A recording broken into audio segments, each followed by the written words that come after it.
नमस्कार, मैं अशोक कुमार पांडे और स्वागत है आपका टीसीएच लाइव पर। एक कहावत हम लोगों के गांव में कही जाती है, सैया भय कोतवाल अब डर काहे का। यानी जब सैया कोतवाल हो गए, आपका अपना कोई बड़े पद पे पहुंच गया, उसके बाद आप जो चाहें वो कर सकते हैं। वैसे भी हमारे यूपी बिहार में वो वाली बात तो फेमस है ही, चचा विधायक हैं हमारे। अब चचा वो चचा के चचा हो, रिश्ते के रिश्ते हो, नात के पनात हो, लेकिन विधायक हैं तो लौंडे की गुंडागर्दी बड़े आराम से शहर के अंदर चलती है। लेकिन मामला अब इससे आगे बढ़ गया है। महाराष्ट्र में बीजेपी की पूर्व प्रवक्ता आरती साठे का नाम प्रपोज किया गया है बाकायदा जज बनाने के लिए।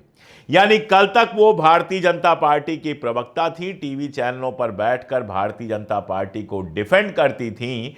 अब वो जज बन जाएंगी तो क्या करेंगी ये बताने की जरूरत नहीं है। वैसे कोई इतना ईमानदार भी हो सकता है कि जज की कुर्सी पर एक बार बैठ जाए, उसके बाद वो भूल जाए कि किस पार्टी से जुड़ा हुआ था और बिल्कुल ईमानदार होकर जो है अपना फैसला दे, लेकिन ऐसा कम ही होता है। आपको याद है ना, कलकत्ता हाईकोर्ट के जो जस्टिस साहब थे, उन्होंने रिटायर होने के दिन कहा कि मैं तो जिंदगी भर भाजपा और आरएसएस से जुड़ा रहा, और रिटायर होने के बाद पार्टी में शामिल हो गए, चुनाव लड़ गए और क्या क्या बयान दिए, क्या क्या कहा, वो सब जानते हैं। तो यह हकीकत है कि दिल के अंदर जो होता है वो कभी खत्म नहीं होता है। वैसे भी हमारे जज साहिबान जो हैं वो एक से एक रिकॉर्ड तोड़ रहे हैं।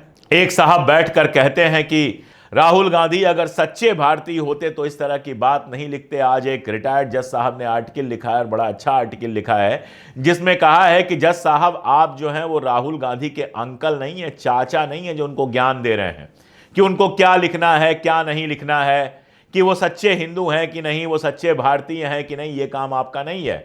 आप जिस कुर्सी पर बैठे हैं, आपका काम सिर्फ इतना है कि आपके सामने जो केस आया है उसको देखिए, कितना लीगल है कितना इलीगल, और उसके हिसाब से, संविधान के हिसाब से उस केस को देखते हुए फैसला दीजिए। लेकिन यहां तो सब चाचा पापा मामा नाना बनने पर लगे हुए हैं। फिर जज साहब लोगों को भी ये शौक अगर होने लगा है तो क्या किया जा सकता है। खैर, मामला कुल मिलाजुला कर यह है कि आरती साठे जो हैं पारिवारिक रूप से भारतीय जनता पार्टी से जुड़ी हुई हैं। उनके पिता हैं, उनके पिता भी लॉयर थे, क्रांति साठे। 1989 में 1989 में भारतीय जनता पार्टी की टिकट से मुंबई नॉर्थ वेस्ट का लोकसभा चुनाव लड़ चुके हैं उनके पिताजी। चुनाव जो था वो सुनील दत्त जी के सामने लड़ा था। सुनील दत्त जी उस चुनाव में विजेता हुए थे, इनके पिताजी चुनाव हार गए थे। बाद में बेटी भारतीय जनता पार्टी में सक्रिय हुई और एक साल तक, पूरा 2023 से लेकर जनवरी 2024 तक ये भारतीय जनता पार्टी की प्रवक्ता रही हैं। अब आप देखिए, 2024 में उन्होंने पार्टी के सभी पदों से इस्तीफा दे दिया। फील्डिंग तभी से शुरू हो गई थी। मालूम था कि अगले साल कॉलेजियम में जज के लिए उनका नाम जाने वाला है, या जा सकता है या चला जाए, इसके लिए फील्डिंग शुरू हो गई होगी। और जब फील्डिंग शुरू हो गई होगी तो बताया गया होगा कि भाई अगर आप इस पद पर रहेंगी, भारतीय जनता पार्टी के प्रवक्ता के पद पर रहेंगी, तो आपके लिए दिक्कत हो जाएगी। बाकी योग्यता में कोई कमी नहीं है, 20 साल से ज्यादा का वकालत का अनुभव है उनका। टैक्स मामले देखती रही हैं, डायरेक्ट टैक्स, सीमा शुल्क, सेबी, सैट, इन सब मामलों में वो देखती रही हैं, और वैवाहिक विवादों में भी उन्होंने काफ़ी केसेस लिए हैं। तो सीनियर लॉयर हैं, 20 साल तक वकालत कर चुकी हैं। ऐसा कुछ नहीं है कि उनके अंदर योग्यता की कमी है, लेकिन सवाल यही है कि साल भर पहले तक जो व्यक्ति, जो महिला भारतीय जनता पार्टी की प्रवक्ता थी, वो अगर कॉलेजियम के थ्रू जज बनती हैं तो क्या उनसे यह उम्मीद की जा सकती है कि वो न्याय करेंगी?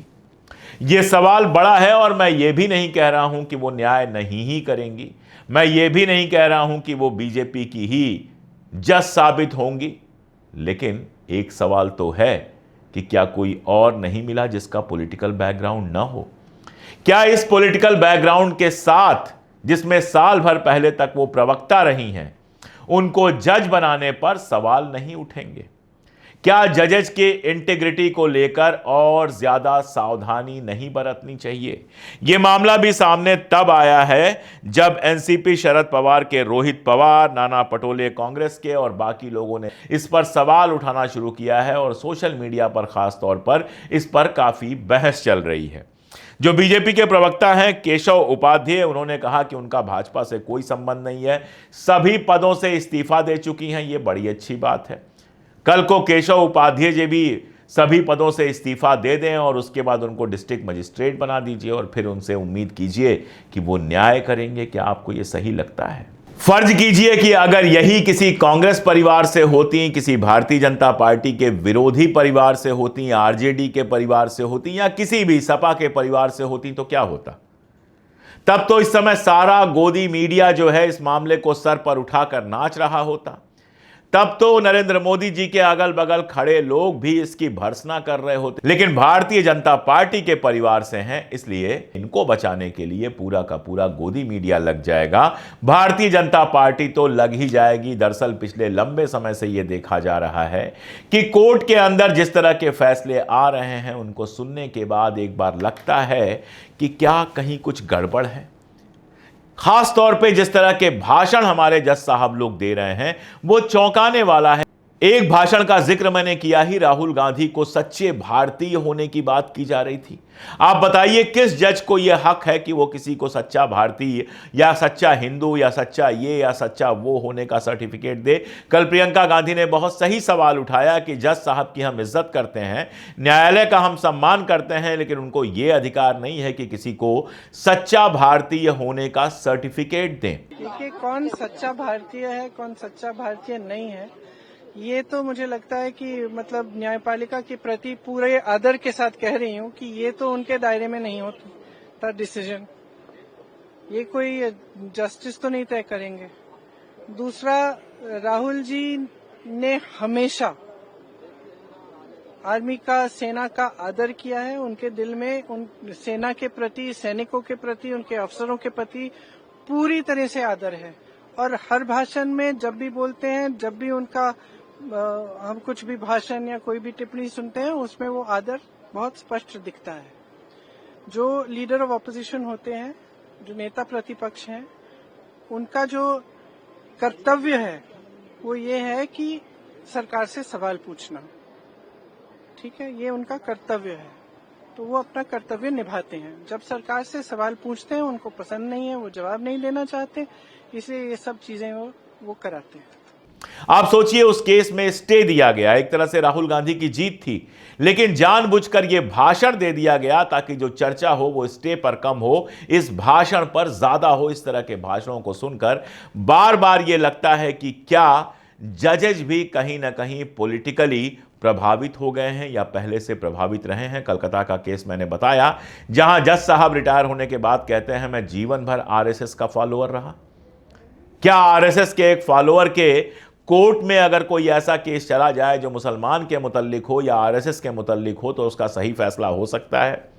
प्रज्ञा ठाकुर वाला जो एनआईए वाला पूरा केस है, उसकी जो वकील साहिबा थी जिन्होंने इस्तीफा दे दिया था, रोहिणी जी, उन्होंने कहा कि मुझे तो पहले से मालूम था यही होगा, कोई आश्चर्य नहीं हुआ। वो साफ साफ कह रही थी कि केस कमजोर हुआ है। यानी अगर एक विचारधारा के लोग लगातार भरते जाएंगे न्यायालय में तो सीधी सी बात है कि न्याय नहीं होगा, जो होगा वो पॉलिटिक्स ज्यादा होगी। ये देखा जाएगा कौन किस साइड में है और उसके हिसाब से फैसले दिए जाएंगे। इसलिए न्यायालय की गरिमा बचाने के लिए तो बेहतर यही होता कि आरती साठे जी को रोक दिया जाता। गवई साहब आरती साठे जी को रोक देते कि नहीं, अगर आपने इस्तीफा दे भी दिया है तो 4-5 साल और इंतजार कीजिए। इतनी जल्दी आपको, 1 साल पहले आपने एक पार्टी से इस्तीफा दिया है, इतनी जल्दी आपको जज नहीं बनाया जाएगा। लेकिन आजकल ये सब उम्मीद करना बहुत मुश्किल है। गरिमा का मामला तो ये है कि हमारे विपक्ष ने, खड़गे साहब ने राज्यसभा में सभापति से सवाल उठाया कि सदन में सीआईएसएफ को लगाया गया था। मैं पूछना चाहता हूं, यह सदन आप चला रहे हैं या अमित शाह चला रहे हैं? कहा गया कि वेल में चले जाते हैं सांसद, उनको रोकने के लिए यह सारा कुछ किया गया। क्या भारतीय जनता पार्टी जब विपक्ष में थी तब वेल में नहीं जाती थी, तब हंगामा नहीं करती थी, तब संसद को चलने से रोकती नहीं थी? मुझे अच्छी तरह से याद है कि एक बार अरुण जेटली जी से पूछा गया था तो उन्होंने कहा था कि संसद चलाना सरकार का काम है। अब यह जिम्मेदारी पूरा गोदी मीडिया विपक्ष के ऊपर डाल देता है। आप सोचिएगा अहंकार, घमंड कितना बढ़ा हुआ है कि नड्डा साहब, जिनके बारे में यह पता नहीं है कल अध्यक्ष रहेंगे कि नहीं रहेंगे, वो कहते हैं कि विपक्ष में रहने का ट्यूशन मुझसे ले लो, क्योंकि आपको 30-40 साल तक विपक्ष में ही रहना है। वैसे नड्डा साहब, जिस चीज का आप ट्यूशन दे रहे हैं उसको खुद करते तो बेहतर होता। अगर विपक्ष में रहना आपको इतने अच्छे से आता है तो आपको विपक्ष में चले जाना चाहिए। इतना अहंकार, इतना घमंड एक ऐसे व्यक्ति को नहीं होना चाहिए जिसको पार्टी का अध्यक्ष तो बनाया गया है, लेकिन मोदी जी के साथ भी खड़ा नहीं किया जाता। जाने कितनी बार धक्का देकर रिंग से बाहर निकाल दिया गया है, जिसके वीडियोस हम सब ने देखे हैं। सदन जिस तरह से चलाया जा रहा है, सदन को जिस तरह से चलाने की कोशिश की जा रही है, वो दरअसल लोकतंत्र का गला घोंटने जैसी है। और ऐसे में अगर आरती साठे जैसे पूर्व प्रवक्ता जज बनते हैं तो उसमें आश्चर्य क्या करना है। वैसे मेरी सलाह ये थी कि उनको प्रवक्ता पद से भी क्या इस्तीफा देना था।